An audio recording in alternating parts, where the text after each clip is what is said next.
अब मुझे एक एनालिसिस करना है जो कि एक पूरे कंप्लीट ईयर का है, बट तो मुझे वो एनालिसिस करने के लिए 12 मंथ्स की सेपरेट फाइल दी गई है। अब मुझे ये करना है कि ये 12 मंथ्स की फ़ाइल को वन ऑन वन ओपन करना है और उसके अंदर जितनी भी शीट्स है सारी शीट को कॉपी करके मुझे एक वर्कबुक में लाना है और उसके बाद डेटा कोलेट करके एनालिसिस करना है। तो इसमें मेरा काफ़ी टाइम लगने वाला है। चलिए एक काम करते हैं, हम एक ऐसा ऑटोमेशन बनाते हैं जो बस हमसे पूछेगा कि आप फोल्डर दे दो। हम जैसे ही फोल्डर दे देंगे वो खुद ब खुद हर एक फ़ाइल को वन ऑन वन ओपन करेगा और उसमें जितनी भी शीट्स होगी सारी की सारी शीट्स को हमारे मास्टर वर्कबुक में ला के दे देगा।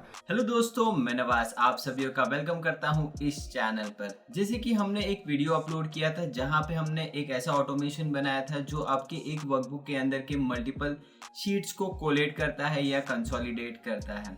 तो उसी रिलेटेड ये वीडियो है, बट ये वीडियो में हम एक ऐसा ऑटोमेशन बनाने वाले हैं जो आपके फोल्डर के अंदर के मल्टीपल वर्कबुक्स को कोलेट करेगा। जी हाँ, जो भी आप फोल्डर दोगे वो फोल्डर में जितने भी एक्सेल के फाइल होंगे वो सारे फाइल को ओपन करेगा और उसके अंदर जितनी भी शीट्स होगी सारी शीट्स को एक जगह पे लेके आके आपको दे देगा।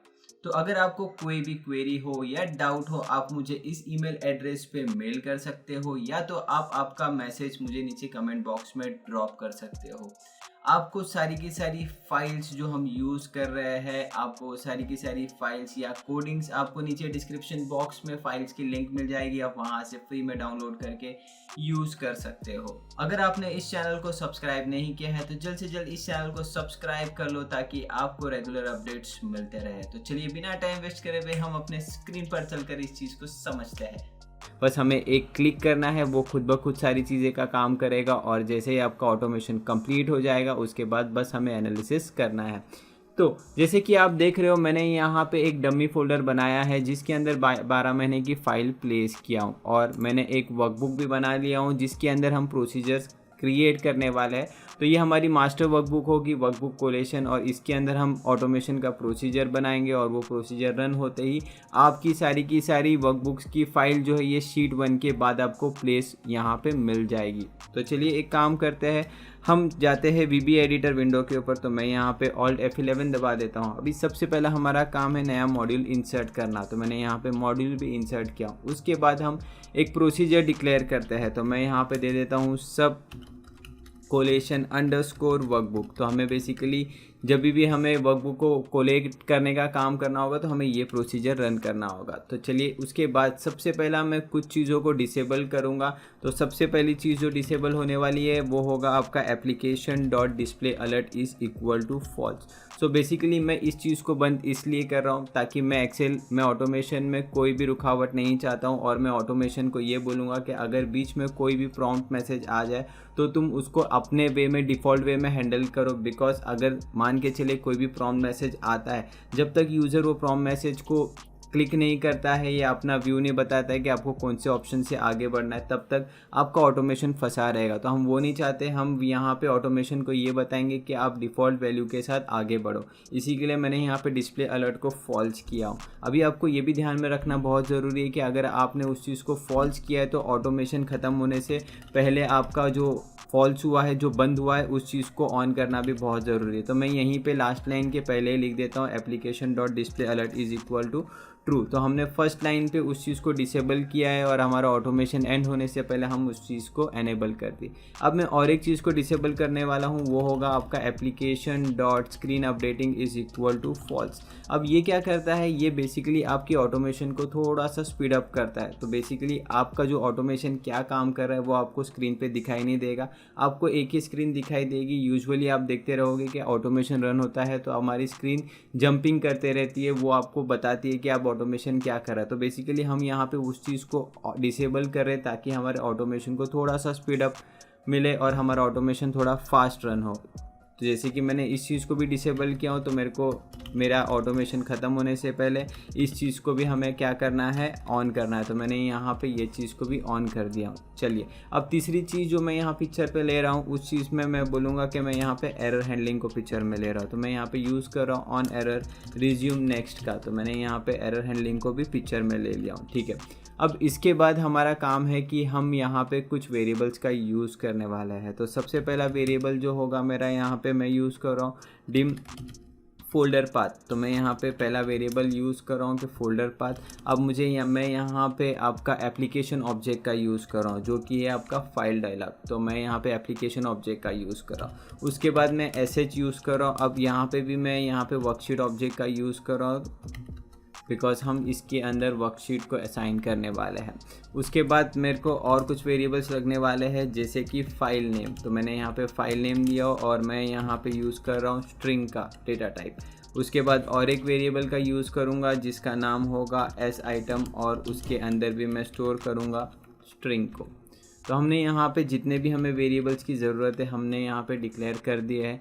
अब बात करते हैं, सबसे पहला हमें फ़ोल्डर सेट करना है। तो हम यहाँ पे सेट फोल्डर पाथ करेंगे इज इक्वल टू वॉट। तो हम यूज़ करने वाला है एप्लीकेशन डॉट फाइल डायलॉग का। अब फाइल डायलॉग के अंदर आपको 4 ऑप्शन मिल जाते हैं। तो हम यहाँ पे यूज़ करने वाले हैं फोल्डर पिकर का। बेसिकली यूज़र को क्या है, यूज़र फोल्डर पिक करके देगा और इसी के लिए हम यहाँ पे फोल्डर पिकर का यूज़ करें। तो मैं यहाँ पे सेकंड ऑप्शन पे जाता हूँ और टैब दबा देता हूँ। ओके, अब यहाँ पे हमें क्या करना है, हमें फोल्डर पाथ में कुछ चीज़ सेट करना है। तो मैं यहाँ पे यूज़ करने वाला हूँ विथ स्टेटमेंट का।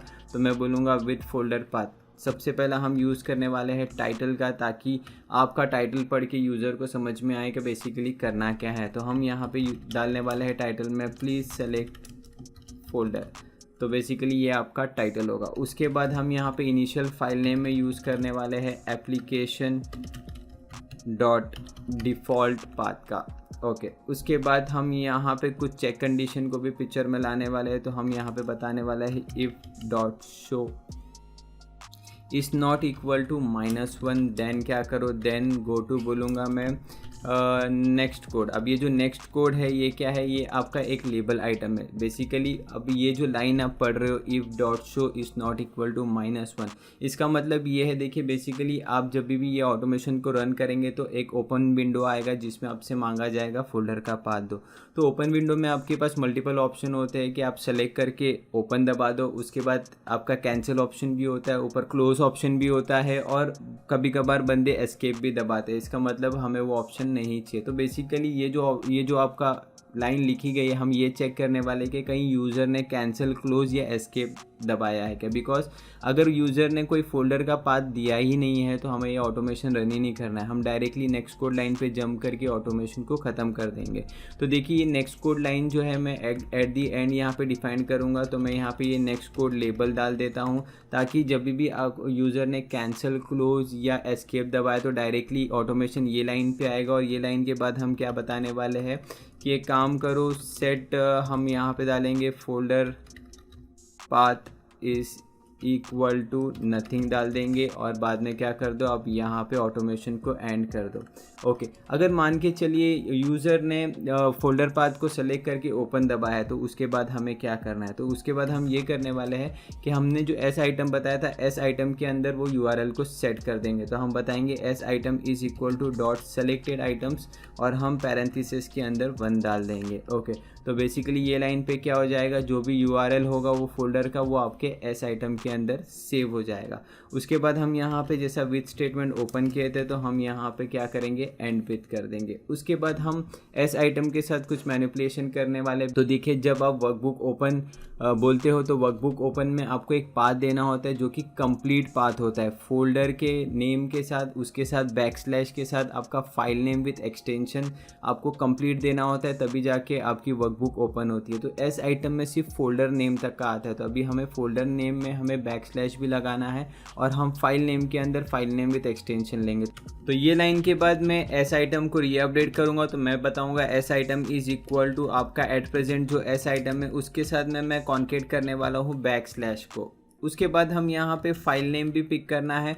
तो मैं यहाँ पे फाइल नेम जो हमने वेरिएबल डिक्लेयर किया था उसके अंदर हम यूज़ करने वाले हैं डायरेक्टरी का। तो मैं यहाँ पे dir का यूज़ करूँगा और जो पाथ होगा यानी मेरा फोल्डर पाथ जो है वो मेरा है एस आइटम। अब ये जो कॉन्केट होगा वो होने वाला है आपका एक्सटेंशन। तो हमें ये भी बताना बहुत ज़रूरी है कि कौन सा एक्सटेंशन, बिकॉज हम ये फोल्डर के अंदर सिर्फ एक्सेल्स के फाइल को ही टारगेट करने वाले हैं। तो मैं इसके साथ कॉन्केट करूँगा कि जो मेरा फाइल का जो नाम है वो कुछ भी हो। इसी के लिए मैंने यहाँ पे एस्ट्रिक वाइल कैरेक्टर का यूज़ किया, बिकॉज हमें फाइल नेम से कोई मतलब नहीं है, हमें उसके एक्सटेंशन से मतलब है। तो हम यहाँ पे एस्ट्रिक डाल के ये बता रहे कि फाइल नेम कुछ भी हो, बट जो एक्सटेंशन है तो हमारा यूजुअली एक्सटेंशन डॉट से शुरू होता है, तो मैं यहाँ पे डॉट डालूंगा। और मैं बताऊंगा एक्सटेंशन का जो इनिशियल 3 कैरेक्टर है वो आपका एक्सेल एस होना बहुत ज़रूरी है, बिकॉज सारे एक्सेल के फाइल के mostly extension Excel S M, Excel S B, Excel S X या एक्सेल एस होता है।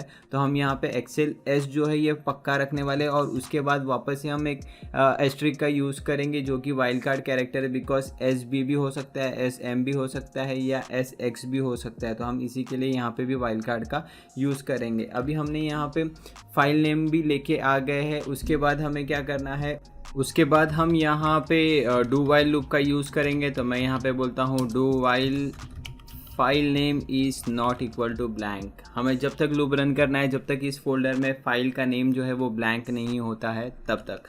उसके बाद हमें क्या करना है, हमें यहाँ पे वर्कबुक्स डॉट ओपन का यूज़ करना है। हम वर्कबुक ओपन करेंगे, फिर उसके बाद हमें पाथ देना है। तो हमें यहाँ पे जो file name is equal to, मैं यहाँ पे बताऊँगा कि जो मेरा एस आइटम है उसको कॉन्केट करना है फाइल नेम के साथ। तो ये जब दोनों कॉन्केट हो जाएगा तो मेरा एंटायर पाथ यूआरएल यहाँ पे डिक्लेयर होगा आपका फोल्डर के साथ, फाइल नेम के साथ एक्सटेंशन।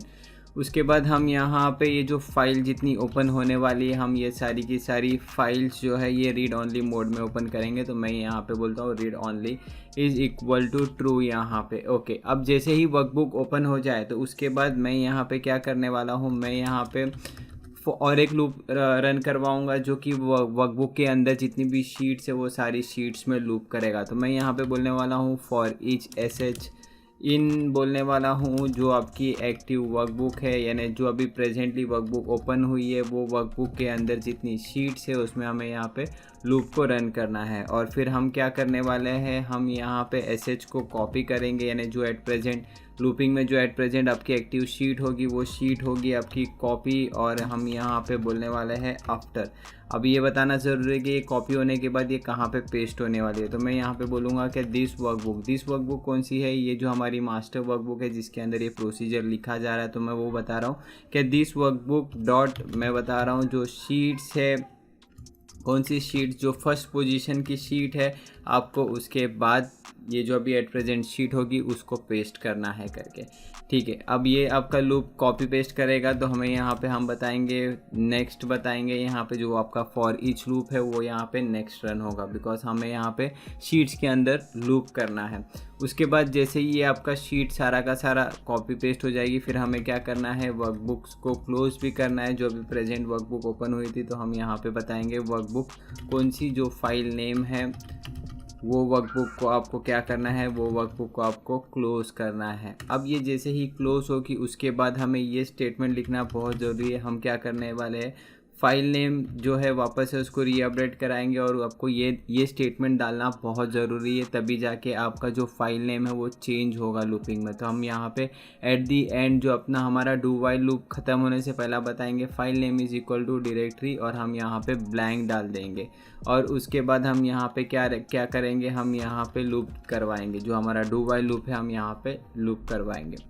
तो देखिए यहाँ पे हमारा जो कोड है ऑलमोस्ट डन है। अब बस इसे हम एक फाइनल ट्राई देंगे, देखेंगे ये प्रॉपरली एग्जीक्यूट हो रहा है या नहीं हो रहा है। तो चलिए हम आते हैं हमारी वर्कबुक में, जो हमारी मास्टर वर्कबुक है। हम यहाँ पे ऑल्ट F8 दबाते हैं और ये देखिए हमारा कोलेशन अंडरस्कोर वर्कबुक प्रोसीजर है। हम इस चीज़ को रन करते हैं। देखिए मैंने जैसे ही रन किया आपको यहाँ पे एक ओपन विंडो आया। अगर आप टाइटल में देखो तो यहाँ पे हमने जो टाइटल डाला था प्लीज़ सेलेक्ट अ फोल्डर, वो आ चुका है। तो मुझे यहाँ पे क्या देना है, मेरा फोल्डर। तो मैंने जो डेस्कटॉप पे क्रिएट किया हूँ कोलेशन, बस मैं कोलेशन के ऊपर क्लिक करूँगा और यहाँ पे मैं ओके दबा दूँगा। देखिए मैं जैसे ही ओके दबाया ऑटोमेशन मेरा रन हो रहा है। अभी कुछ ही टाइम में देखिए आपको यहाँ पे, देखिए यहाँ पे आपको सारी की सारी शीट्स आके मिल गई है आपकी जन से लेके दिसंबर तक का। तो होप दोस्तों आपको ये वीडियो पसंद आया होगा। इसे लाइक और शेयर करना ना भूलना। तो हम ये वीडियो को यहीं पे क्लोज करते हैं, फिर मिलेंगे एक नए वीडियो के साथ। Till then bye bye.